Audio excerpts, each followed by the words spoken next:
Asesinos en series, atentados terroristas, secuestros, desapariciones, asesinatos y demás casos tienen algo en común, que todos y cada uno de ellos se ganaron el título de ser unos crímenes atroces.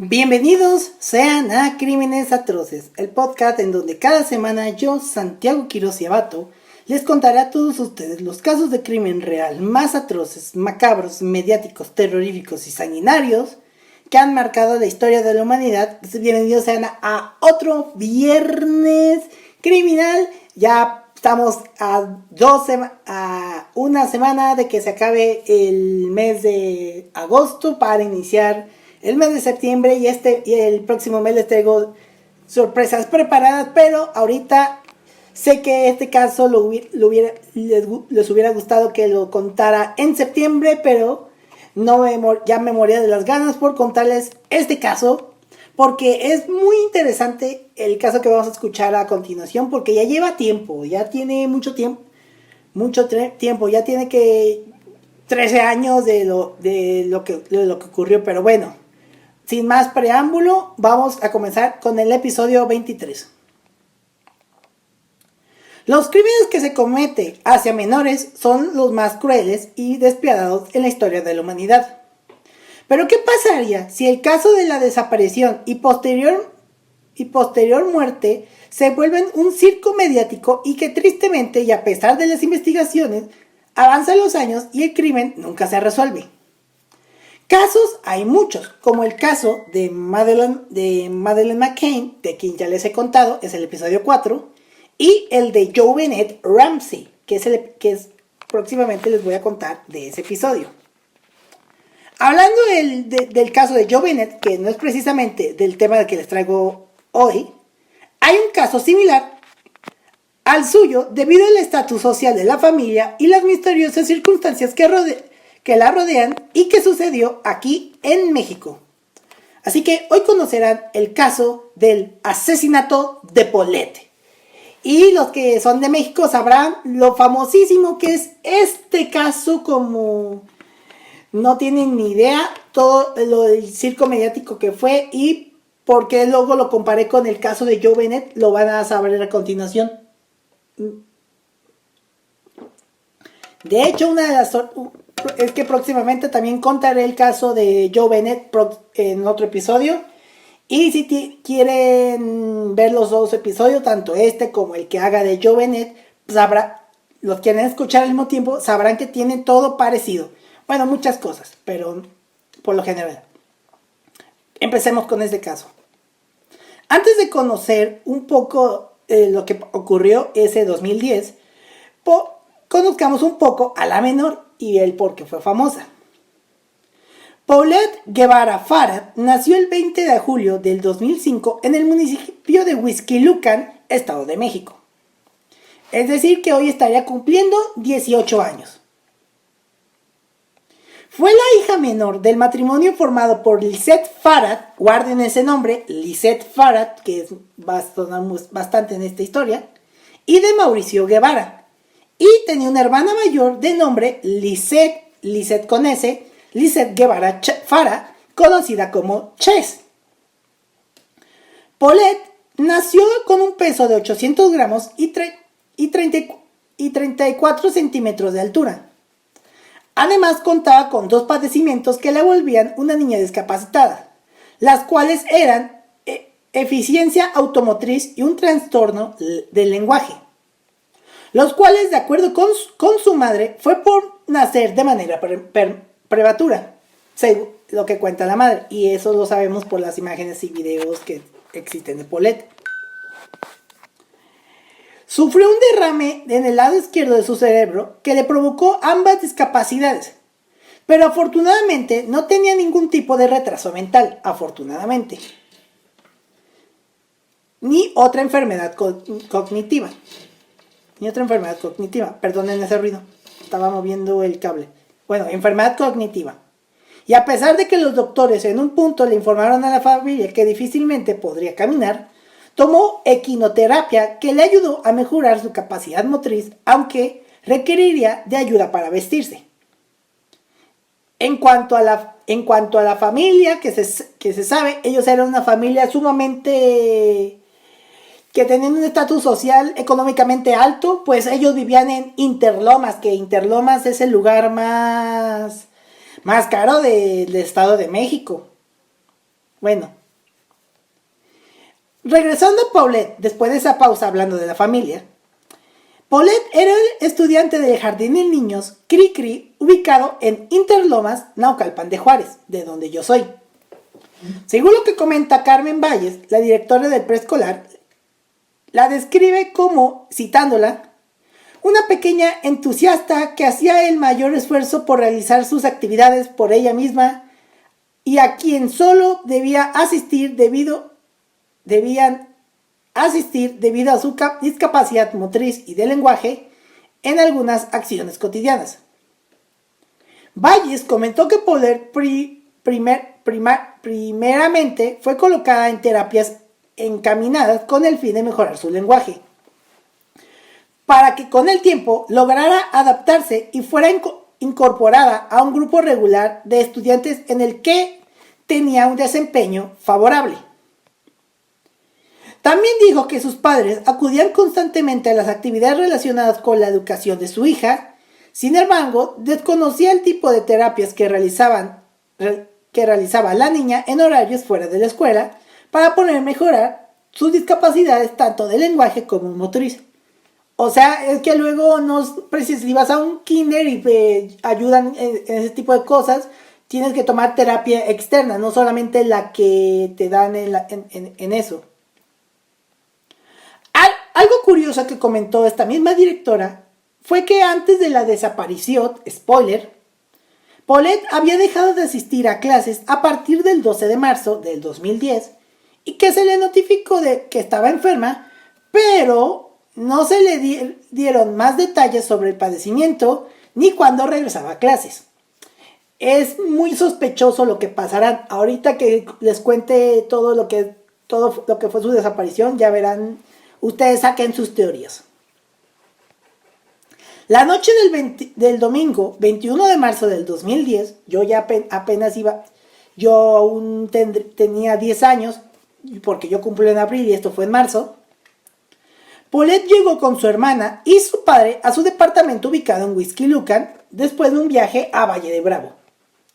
La madre de las niñas esperaba su llegada para supuestamente meterlas a la cama y prepararlas para dormir, según la versión de la madre, ya que en realidad eran las nanas Erika y Marta Casimiro, dos hermanas, las que hacían estas tareas, porque la madre era una especie de que, tengo sirvientas, ¿para qué me encargo de la educación de las niñas? Dejo que mi marido trabaje y yo pues me dedico a hacer lo mío, o sea, típico de una familia blanca privilegiada aquí en México. Bueno, la noche de ese domingo la estaban acostando. La mañana siguiente, el 22 de marzo de ese año, Erika fue a despertar a Paulette para llevarla a la escuela y fue ahí donde notó su desaparición.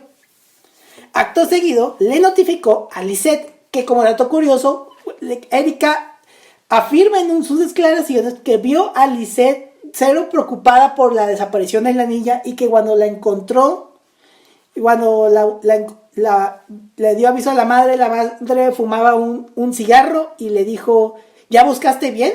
Según lo que comenta las declaraciones de Erika, pero bueno. La avisa a Lisette, lo que las llevó a iniciar una búsqueda en todo el edificio. Su padre le notificó a su hermana de la desaparición y después se le informó a las autoridades y más tarde el alcalde de Whisky Lucan lo notificó a la Fiscalía General del Estado de México. Hasta aquí ya va a empezar todo el escándalo mediático. Su familia buscó por todo el departamento y en todo el edificio, pero no aparecía la niña. No hubo señales de que dieran indicios a un robo o a un secuestro, que luego primero indicaron que se trataba de un secuestro. Pero no hubo indicios de ningún robo o de intento de secuestro, ya que las chapas de las puertas estaban intactas, así como las ventanas y todos los accesos al igual que los accesos de la residencia. Súper raro. El complejo de viviendas tenía vigilancia, porque Interlomas, obviamente, pero nadie vio nada. Ni siquiera hubo registro de las cámaras de seguridad ya que curiosamente solo monitoreaban y nos grababan. Esas que solamente ves la pantalla y tratas de ver lo que pasó y más no se guarda registro de grabación. Además de que era imposible que Paulette se saliera sola debido a su discapacidad motriz y de lenguaje. Hasta aquí todo muy extraño. Primero pensaron que era un secuestro, luego que ella se saliera, lo cual es imposible porque ella, como lo comenté, no tiene una discapacidad motriz. Por la tarde de ese mismo día, la Procuraduría General de Justicia del Estado de México, liderada por aquel entonces por Alberto Vaz, que esto sería chistoso, suena como el doble del viene para mí.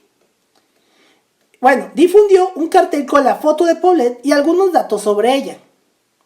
Adicionalmente, la tía de Paulette, Aret Farad, envió varios correos y subió la foto de la niña a las redes sociales, donde las noticias se difundieron con gran velocidad y los cibernautas desencadenaron una búsqueda masiva. Como el caso de JonBenét Ramsey, que apenas salió la nota de que ella desapareció, porque su familia igual era importante en Estados Unidos, se disparó todo, y era imposible no ver un canal de televisión que no hablaran precisamente del caso Paulette, que es lo que yo recuerdo. Esa misma noche, Lisette Farad llamó al presunto secuestrador porque estaban con la idea de que era un secuestro y pidió que la devolvieran a su hija, que la dejaran en un centro comercial o en un lugar abarrotado, y aseguró en televisión nacional que no habría represalias. Un dato interesante sobre este video que está disponible en YouTube. En el video, Lisette no lloró, pero parecía nerviosa, como si algo estuviera ocultando. Después de la notificación, distribuyó folletos con la cara de Paulette, ordenó unirle imágenes, difundir la imagen en espectaculares, anuncios de televisión y en transporte público. Típico que lo que se hace en México cuando una persona desaparece, ponen su cara con un folleto y la pasen en televisión, en las puestos en las cestas de autobús, de espectaculares, pero con Paulette fue muy grande, pues por el estatus. O sea, un niño normal, no estoy justificado, pero un niño normal cuando se desaparece aquí en México no le dan mucha importancia, pero si es de una familia importante como la de Paulette, ahí sí hacen todo un show mediático. Bueno, hablando de la madre, que como comenté, nunca lloró en ese video. Durante las investigaciones que se fueron dando, Lisette fue muy criticada y se vio envuelto en controversias durante el caso por no verse afectada por la desaparición de Paulette. Es decir, no actuaba como una madre debía actuar ante la desaparición de su hija. Si recuerdan el episodio de Madeleine, precisamente esta misma actitud tenían los padres cuando desapareció su hija. De hecho, Lisette nunca decía el nombre de su hija y se refería a ella como la niña. O sea, siempre decía, regresen a mi niña, que la niña esto, que la niña aquello. O sea, nunca menciona el nombre de Paulette. Además de hacer comentarios como, citándola, Harry Potter o qué, dando a entender que su desaparición pudo ser debido al personaje Harry Potter. O sea, esta madre está loca. Además de que daba entrevistas, que se hizo muy popular por eso, en las que se mostraba triste y llorando entre comillas, pero en realidad parecía que solo actuaba. Sí son fan del cine mexicano, les recomiendo ver una película llamada La Dictadura Perfecta, que es literalmente una sátira política de la televisión y la política en México, y hacen una parodia del caso de Paulette. Se las recomiendo. No tiene nada que ver con el caso, pero se las recomiendo. Es más, cuando concluyó el caso, tiempo después, en el 2012, Lisette volvió a ser criticada cuando se difundieron fotografías en las que se veía en fiestas conviviendo con algunas de sus amistades, sin mostrarse dolida por la muerte de su hija. O sea, igual ella ni cuidaba mucho a Paulette, por eso le valía madre si le pasaba algo. Las únicas que en verdad sí se preocupaban, o sea, ni el papá ni la mamá se preocupaban mucho por Paulette. Las únicas que sí se preocuparon fueron las nanas, que literal fue casi como la única familia que conocieron. Hablando del padre, Mauricio Guevara también apareció en los medios pidiendo que le devolvieran a su hija. Y recordó que había salido a trabajar la mañana del lunes 22 de marzo, cuando aparentemente Paulette había desaparecido.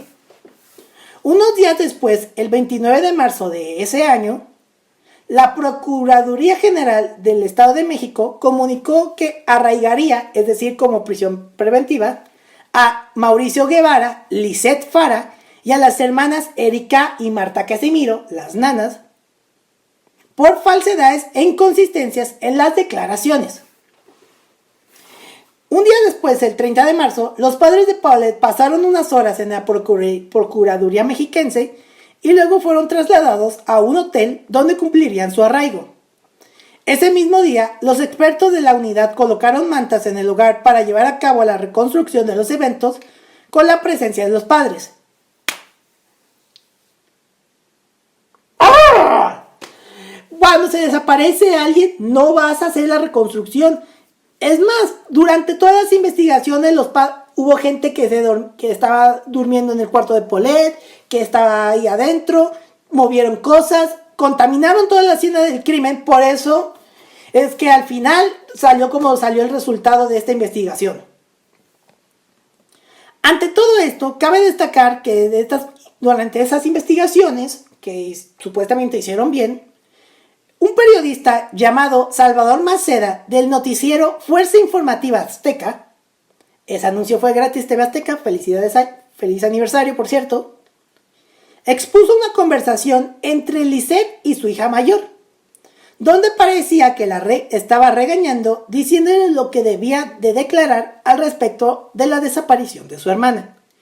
Ese audio los voy a subir a mis redes sociales cuando saque las notas de este episodio.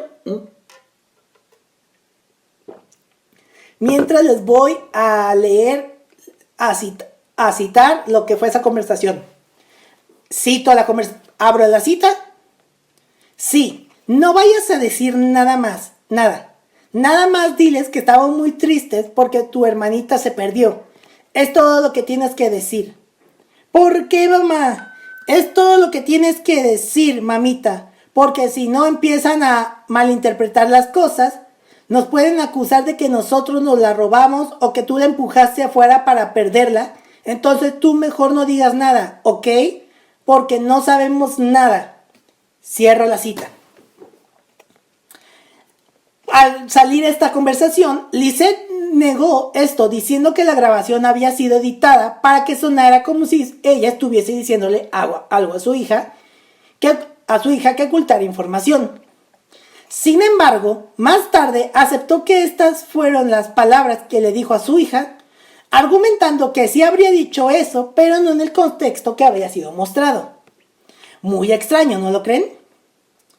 En total, la búsqueda de Paulette duró un total de 10 días y llegamos al momento de la resolución del caso, entre comillas.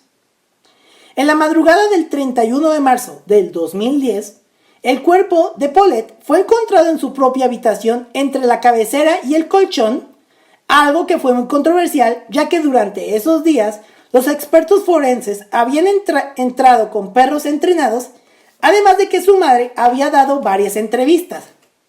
Adicionalmente, una mujer de nombre Amanda de la Rosa, una amiga de Lisette, durmió durante 4 noches en esa cama y por esta razón fue considerada sospechosa para posteriormente ser detenida. O sea, al final dijeron, la niña estaba entre la cabecera y el colchón, ahí está. O sea, 10 días estuvieron ahí, 10 días estuvieron entrando y saliendo personas, alguien hubiera notado un olor a muerto, ¿no lo creen? Es como aquí en México, cuando ocurrió lo de Devani Escobar, ¿cuántas veces no revisaron aquel motel hasta que al final la encontraron en el lugar donde la encontraron? Próximamente estaré hablando de ese caso, si me lo permite el papá, porque me he enterado que él casi está demandado por hablar de su hija, pero señor Escobar, o sea, el papá de Devani, por favor, déjeme hablar de su hija, que lo voy a hacer con todo el respeto, si llega a oír este episodio. Bueno, regresando a la historia, de esa detención de la banda de Rosa, además de la también búsqueda para poder proceder con otro arresto contra un instructor de gimnasio que Lisette conocía y con quien realizó un viaje a Los Cabos 2 días antes de la desaparición de la niña, pero no resultó en ningún cargo judicial. La razón fue porque se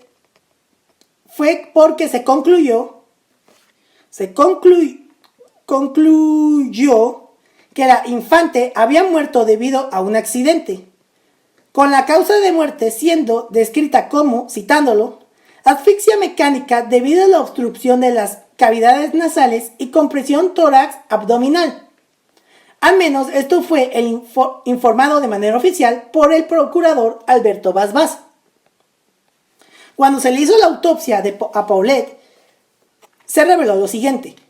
Tenía una tela ortopédica sobre la boca donde se colocaba cada noche para evitar que la tuviera abierta mientras dormía. O sea que ella se acostumbraba a dormir así, a morderse de dientes, que de hecho encontraron esa marca de los dientes. Sus restos no fueron manipulados después de fallecer. Ingirió alimentos al menos 5 horas antes de su muerte, como Joe Bennett. El cadáver presentaba 2 segmentos de tela adhesiva rectangulares en posición vertical sobre ambas mejillas, además de señas de un golpe en el codo y rodilla izquierda. No contaba con signos de violencia física o sexual y tampoco se encontraron rastros de droga o sustancias tóxicas en su sistema que pudieran haber afectado su conciencia. Como de hecho en el video de cuando encontraron el cuerpo, se dice que uno de los forenses dicen que la madrearon. O sea, ahí la mató. La misma necropsia estableció que su fallecimiento se registró entre 5 y 9 días antes de que fuera realizado el análisis, del cual se informó el 31 de marzo, aunque no lograron revelar la fecha y hora exacta de su deceso. La conclusión fue que Paulette, por sus propios medios, se movió de la cama y accidentalmente cayó de cabeza en un espacio al pie de esta, donde murió asfixiada y permaneció durante 9 días sin ser notada por muchas personas que estaban en el cuarto. Algo que es sumamente extraño, ya que, como los comenté, ella tenía discapacidad motriz, por lo cual era imposible que ella se moviera. De hecho, hay algo igual de controvertido. Y esto fue la pijama con la que Paulette fue encontrada. Verán, en un video de YouTube titulado El extraño caso de la pijama de Paulette, mostraba fotografías del cadáver de la niña, donde se apreciaba que estaba vestida con una pijama misma que apareció limpia y doblada durante una entrevista que su madre concedió dentro del cuarto de Paulette a un noticiero de la televisora TV Azteca. O sea, que es muy extraño que solamente si la gente de Interlomas compra dos veces el mismo modelo de pijama, estaría muy raro. Eso sería, no sabe cómo despilfarrar el dinero, pero eso está raro pero bueno, Sin embargo, una de sus nanas confirmó que la pijama con la que aparecía vestida era la misma que llevaba puesta la noche del 21. Al menos que se compraron dos piezas de la misma pijama, no sé, saquen sus conclusiones. El 3 de abril del 2010, meses después de lo de que pasó de Paulette, la madre de Paulette inició un juicio de amparo contra el arraigo al afirmar que ella no había intervenido en los eventos que causaron la muerte de su hija. Bas, con ayuda de una psicóloga, determinaron que la señora Farad sufría el padecimiento de trastorno de personalidad. Esta conclusión fue hecha debido a sus constantes entrevistas, las cuales se mostraba tranquila, fría y distante. Sí, tú. Así como no verse afectada por la situación en la que ese momento se encontraba viviendo. Al no llorar ni reaccionar como espera que lo haga una madre. Porque algo estaba ocultando. Ensayar con el equipo de producción antes de realizar una declaración para un programa y hacer comentarios fuera de lugar como, citándola, ya estoy llegando a una conclusión de que se la llevaron los ovnis. O sea, si no culpas a Harry Potter, culpas a los ovnis. Mendiga vieja loca. Todo esto la llevó a convertirse en sujeto de acusación formal, volviéndose la principal sospechosa del caso. Principal no, fue la que la hizo. Perdón, me exalté. Bueno, el día 4, un día después de lo el día 4, un juez concedió libertad a los padres y a las niñeras de Paulette. Mauricio salió del hotel donde estaba arraigado a las 10:20, Lisette a las 11 y las niñeras, Erika y Marta, al mediodía. Ninguno pudo salir del país porque las investigaciones continuaron. El día 5, en entrevistas separadas, los padres entraron en una guerra de acusaciones verbales. Lisette aseguraba que su marido la culpó de la muerte de Paulette y Mauricio decía que su fallecimiento no podía haber sido solo un accidente y que no iba a, citándolo, meter las manos al fuego por su esposa. Algo muy sospechoso, ¿no lo creen? Durante todo este caso, la única sospechosa fue la madre de Lisette, así como la madre de Joe Bennett. Bueno, y los padres de Joe Bennett. Por eso es que se han comparado el caso de Paulette con el de Joe Bennett. Al día siguiente, el cuerpo de Paulette fue sepultado en el Panteón Francés de San Joaquín, localizado en la Ciudad de México. La procesión fúnebre fue encabezada por su madre sin ningún miembro de la familia Guevara, estando en asistencia debido a un acuerdo entre comillas. El día 7, la familia Guevara le negó a Lisbeth ver a su otra hija, quien se había quedado con la familia de su padre desde el domingo 4 de ese mes.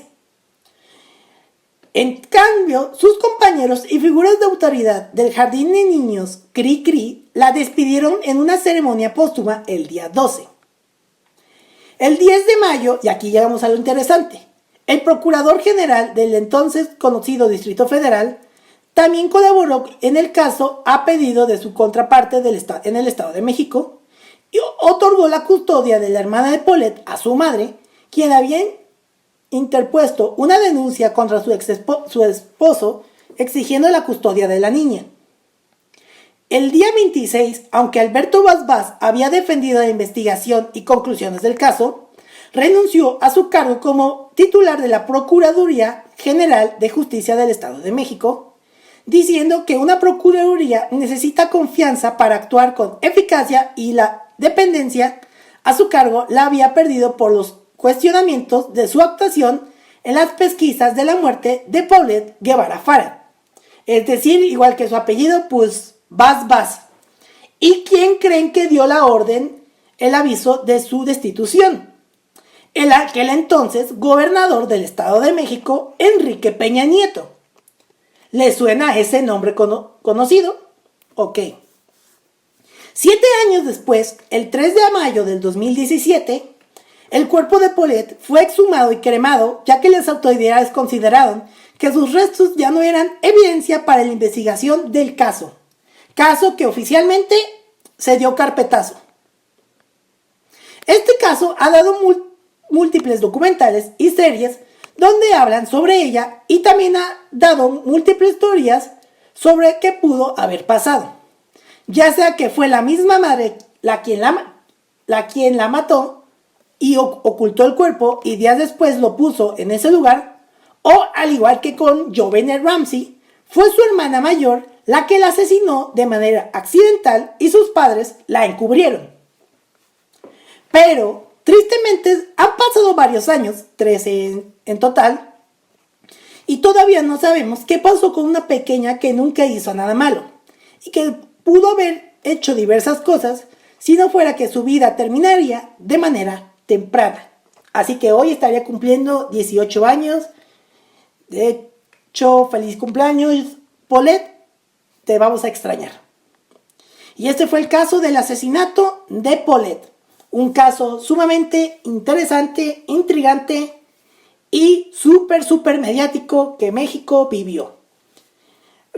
Y si ustedes recuerdan más sobre ese caso de JonBenét, les invito a que me lo digan en los comentarios o me lo hagan, o si tienen alguna historia personal de cuáles son sus conclusiones, pueden decírmelo en mi Instagram y en las Instagram del podcast. Y bueno, ya recuerden que me pueden seguir en X como @crímenesatroces y en Instagram y tweets como @crímenesatrocespodcast. Y si me quieren conocer un poco más o enviarme algún temas de que quieren escuchar, pueden seguirme en X, o sea Twitter, como @santqs y en Instagram y tweets como @santiqs99. Con esto nos despedimos, nos vemos y nos escuchamos el próximo viernes. Hasta la próxima, muchas gracias.